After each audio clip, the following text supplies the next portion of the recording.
É Saturnino Rosta Medeiros, Instituto Histórico e Geográfico do Rio Grande do Norte. Higino José Belarmino foi um homem que veio ao mundo no dia 11 de novembro de 1895, no sertão alagoano, em meio a uma origem muito humilde, sendo filho do agricultor José de Moura Belarmino e da dona de casa Águida Maria da Conceição.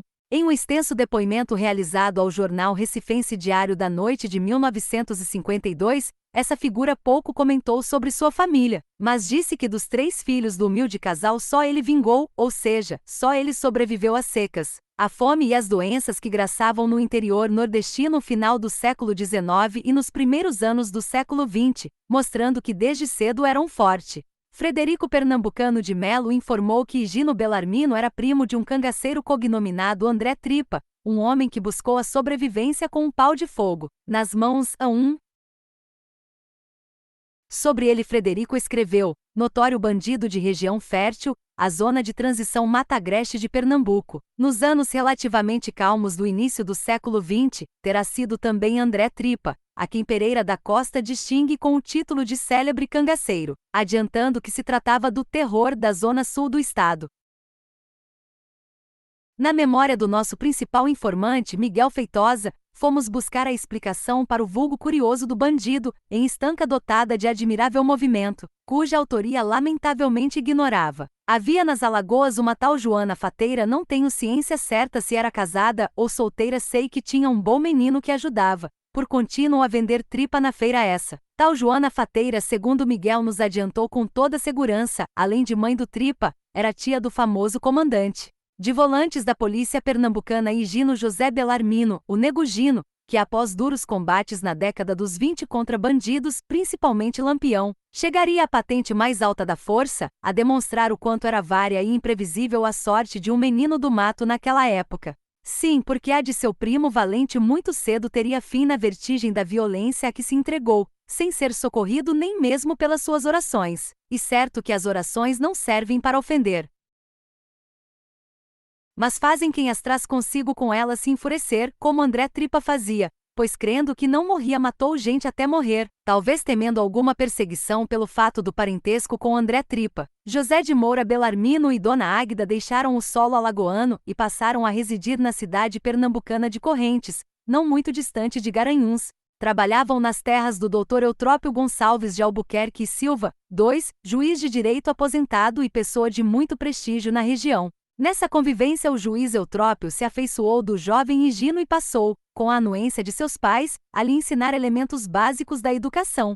Depois o patrão dos seus pais conseguiu para o garoto de 15 anos de idade um emprego na empresa Carlos de Brito e Companhia, mais conhecida como Fábrica Peixe. Essa firma havia sido fundada por Maria da Conceição Cavalcante de Brito e Carlos Frederico Xavier de Brito, no ano de 1898, na cidade pernambucana de Pesqueira.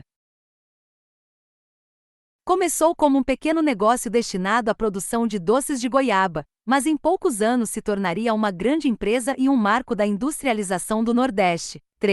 Logo Higino Belarmino deixa esse trabalho na Fábrica Peixe em 1911 e vem para o Recife com a intenção de ingressar como soldado raso na Força Pública de Pernambuco, atual Polícia Militar. Contou que tinha sido aberto voluntariado, pois, como não era algo anormal das primeiras décadas do século XX, havia estourado uma nova revolta política no Brasil. Dessa vez o movimento ocorreu no Nordeste e foi comandada pelo general Emídio Dantas Barreto. Esse militar havia decidido concorrer naquele ano contra Francisco de Assis Rosa e Silva, então governador de Pernambuco. Dantas Barreto perdeu a eleição, mas seus correligionários não aceitaram a derrota e o Recife testemunhou inúmeros acontecimentos violentos que deixaram a sua população apavorada.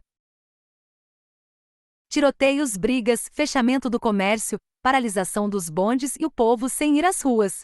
Até mesmo tropas federais do 49º Batalhão de Caçadores, junto com populares, realizaram ataques contra os quartéis da polícia e o próprio Palácio do Governo.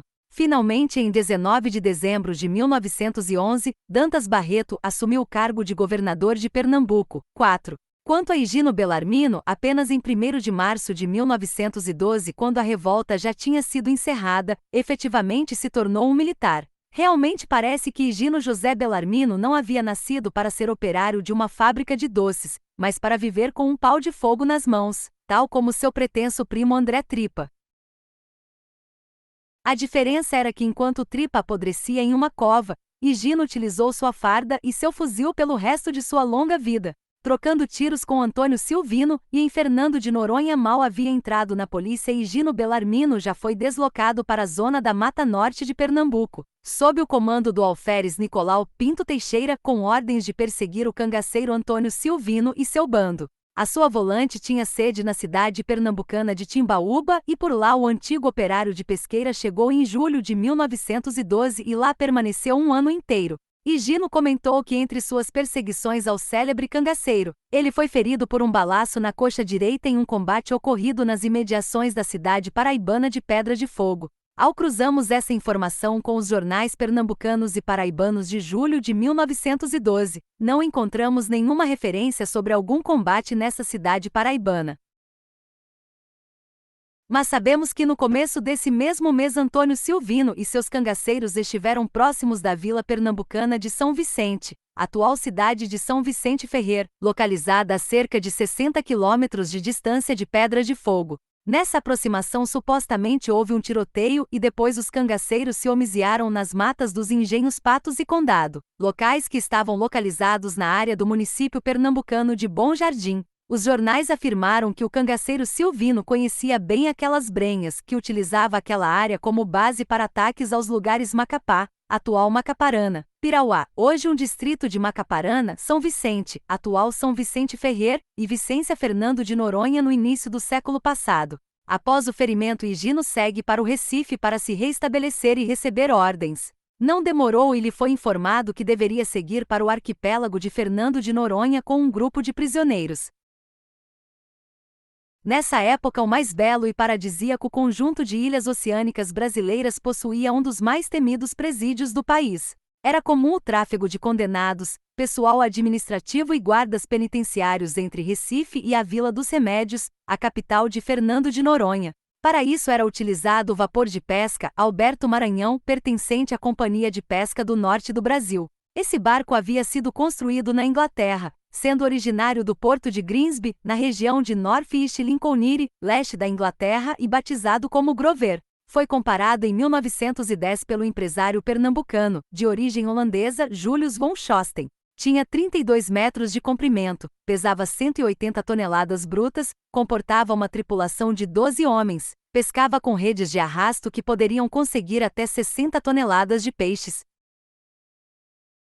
Sabemos que Schosten tinha negócios no Rio Grande do Norte e isso talvez possa explicar a bajulação em batizar esse barco como Alberto Maranhão, então governador potiguar em 1910, mas aparentemente o negócio de pesca com o Alberto Maranhão não parece ter sido muito favorável para o empresário Schosten, pois no segundo semestre de 1912 essa nave basicamente fazia a ligação administrativa entre Recife e Fernando de Noronha e abastecia o faroleiro que atuava no Atol das Rocas. Não temos indicação da data quando o soldado Higino Belarmino participou da viagem a bordo do vapor de pesca Alberto Maranhão, mas em 26 de agosto de 1912 essa nave retornou de Fernando de Noronha com nada menos que 42 detidos, que iriam concluir suas penas na casa de detenção de Recife. Não sabemos como era realizado o transporte desses condenados em um barco originalmente destinado à pesca, nem como a escolta trabalhava ou se os compartimentos de guardar pescados, que certamente deveriam existir em um barco de pesca, haviam sido adaptados como celas pars a trazer os prisioneiros. Deveria ser o tipo de viagem que deixaria com calafrios o pessoal que atualmente trabalha nas audiências de custódia pelo Brasil afora. Versos e balas contra os seguidores do Padim Cisso após conhecer o Oceano Atlântico e Fernando de Noronha. Em 5 de dezembro de 1912 o soldado Higino recebeu ordens para se deslocar para a cidade de Exu, distante 600 quilômetros de Recife. Ele ficou por 2 anos compondo a guarnição local. 8. Foi quando no Ceará estourou a sedição do Juazeiro de 1914. No contexto das lutas entre as oligarquias pela conquista do poder político na época da Primeira República, 1889 a 1930, os poderosos coronéis da região do Vale do Cariri utilizaram a influência que o médico e deputado federal Floro Bartolomeu tinha sobre a figura do padre Cícero Romão Batista, o Padim Cisso do Juazeiro. Com isso, eles insuflaram os sertanejos da região a pegarem em armas para derrubar do poder o governador do estado do Ceará, o coronel Marcos Franco Rabelo. O governo de Pernambuco então envia homens da sua polícia para evitar a invasão do território pelos sediciosos do Juazeiro. E Gino conta no seu relato de 1952, mesmo sem detalhar, que ocorreu uma luta no lugar Canabrava, no município de Exu, Pernambuco, entre a força policial e os homens armados de Juazeiro. Contou que durante essas lutas os combatentes trocavam muitos insultos, palavrões e declamavam versos para ridicularizar os oponentes. O militar recordou essa quadra, criada e declamada pelo povo do Juazeiro: eu não a respeito polícia, soldado nunca foi gente, espero morrer de véio, dando carreira em tenente 10. E Gino animava seus companheiros, mandava bala e também afrontava os oponentes. Tirava a longa baioneta do seu fuzil, colocava no cano e dizia: fulano, olha aqui a tua vela. Olha que vai ser sangrado. Na mesma hora vinha a resposta do outro lado, muita bala e outro verso. Com carne seca e farinha, rapadura no borná, eu me apronto na caatinga, mas mió que um generá. Membros da sedição de Juazeiro. Uma roupa de azulão, um bom cobertor baeta faz parte do cangaceiro, como o punhá e o cruzeta, 11. Segundo relatou o soldado Higino, ou Nego Gino, como ficou mais conhecido, recebeu por participar dessas ações de combate a patente de anspeçada e logo depois a de cabo. Mas houve outro prêmio. Segundo o relato de Higino, os homens do padre Cícero criaram uma quadra enaltecendo sua valentia. Eu sei que quando morrer, nos inferno vou parar, me valha padim cisso, se eu encontrar Gino pro lá. Não sabemos maiores detalhes da entrada dos sertanejos seguidores do padre Cícero em território pernambucano e de suas lutas com a força policial daquele estado, mas sabemos que o grosso da gente do padre Cícero marchou e combateu desde o Cariri até Fortaleza e foram vitoriosos. Franco Rabelo foi deposto em 15 de março de 1914, ficando no poder apenas 3 meses. Contra os Cipaúbas no ano seguinte, nos primeiros dias de outubro de 1915, Higino Bellarmino estava servindo sob as ordens do então tenente José Caetano de Melo, um oficial brioso e valente.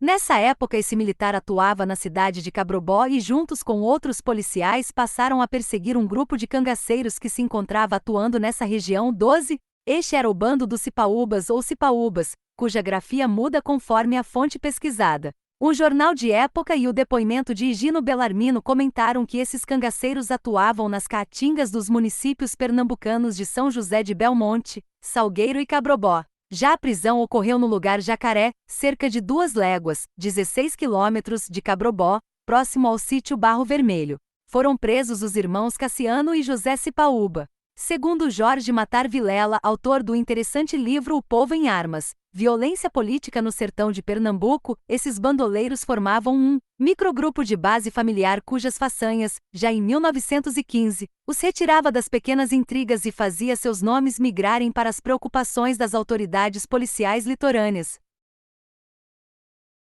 Vilela informa que José Cipaúba foi a julgamento em 1916 e foi inocentado por unanimidade. Nos anos vindouros esse cangaceiro vai lutar ao lado de Sinhô Pereira e de Lampião. 13. Ainda sobre os Cipaúbas não podemos deixar de comentar que em Guerreiros do Sol, Violência e Banditismo no Nordeste do Brasil, Frederico Pernambucano de Melo informou que o grupo do Cipaúba era composto por parentes e amigos, sendo naturais da famosa Serra de Umã, município de Floresta, Pernambuco. Essa era a terra dos índios da tribo Aticum-Umã, que se misturaram com um grupo de negros fugidos e ali aquilombados ainda no século XIX. Notícia do ataque realizado em 25 de setembro de 1926, quando os Cipaúba mataram 6 soldados de uma volante pernambucana que era chefiada pelo sargento José Alves de Barros, o Zé Saturnino.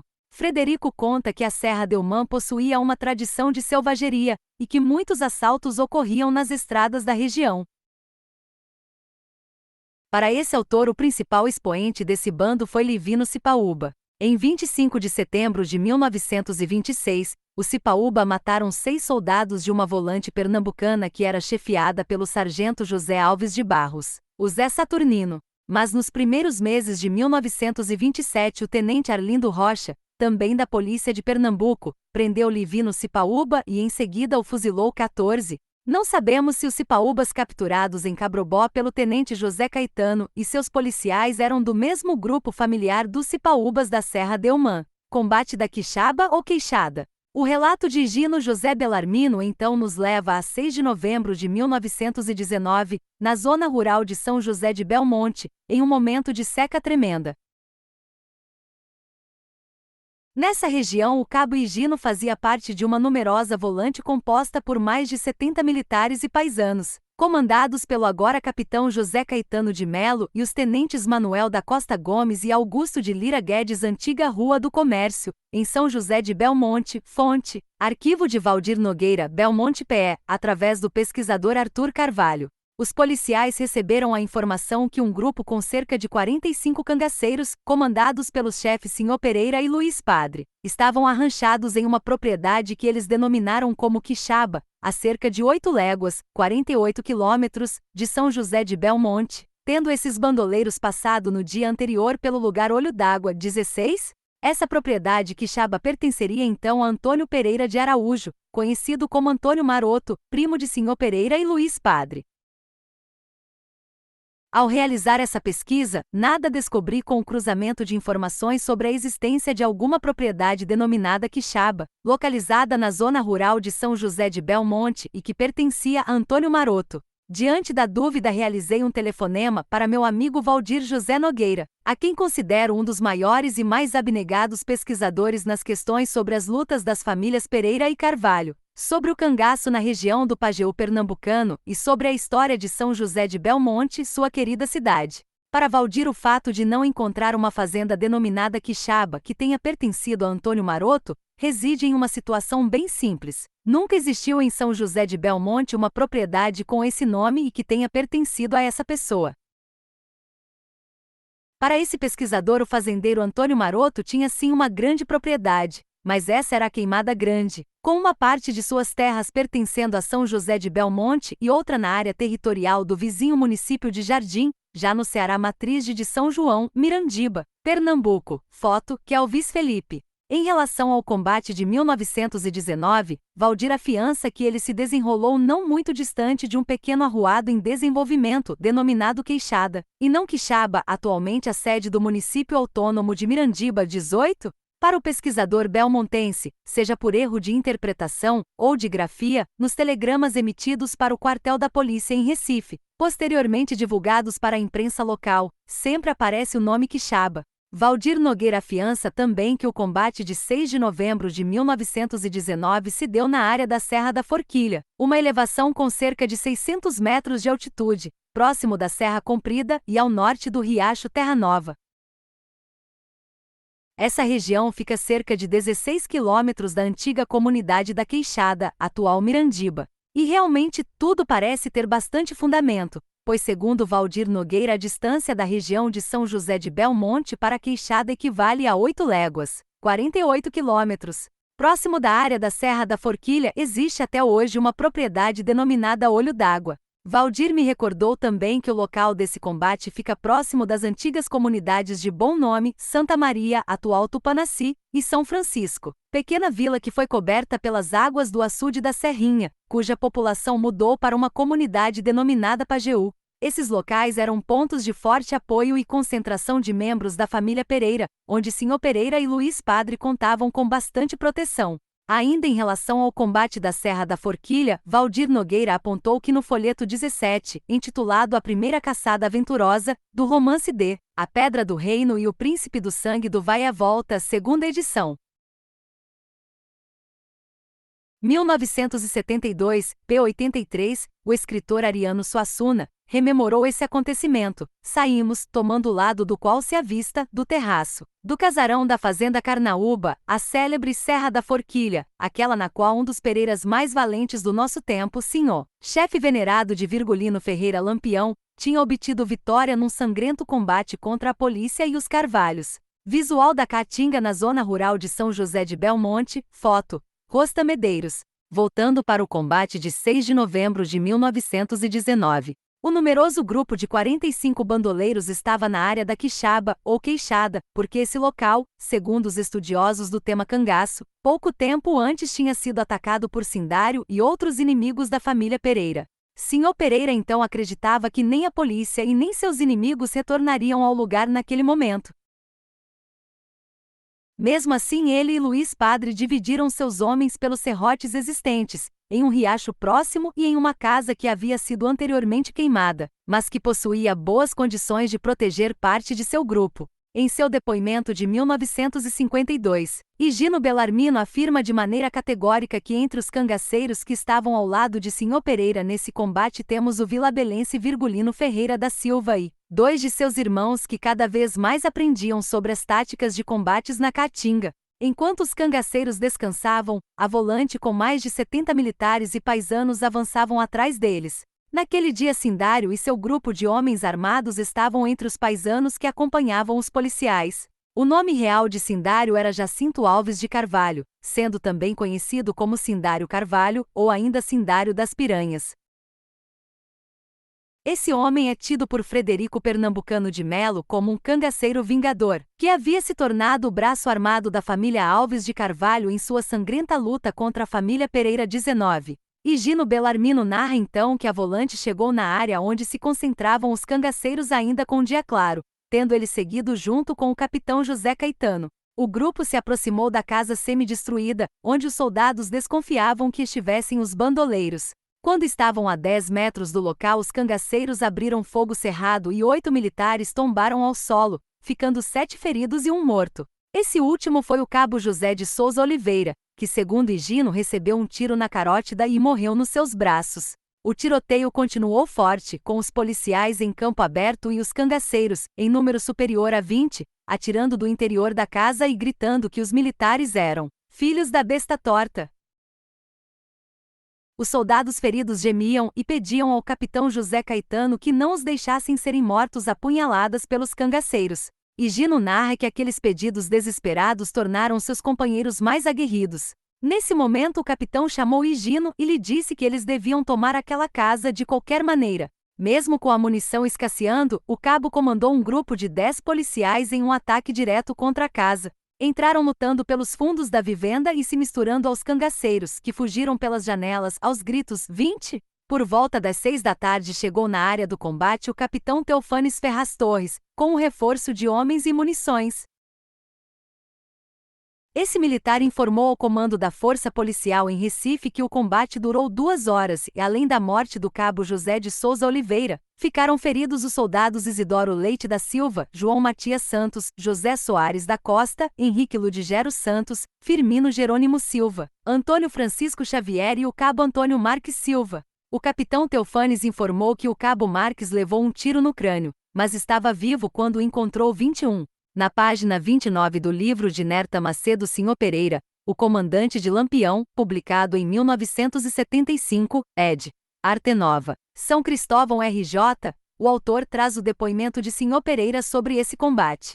O antigo combatente das Caatingas afirmou que o combate se deu realmente na propriedade Quixaba, que a mesma pertencia a seu primo Antônio Maroto e que o bando teria 23 ou 24 homens, e não 45 como Bellarmino afirmou em 1952. Sinhô confirmou que a casa do lugar havia sido anteriormente depredada por Sindário e seu grupo e nela se encontrava seu primo Luís Padre com 5 ou 6 homens.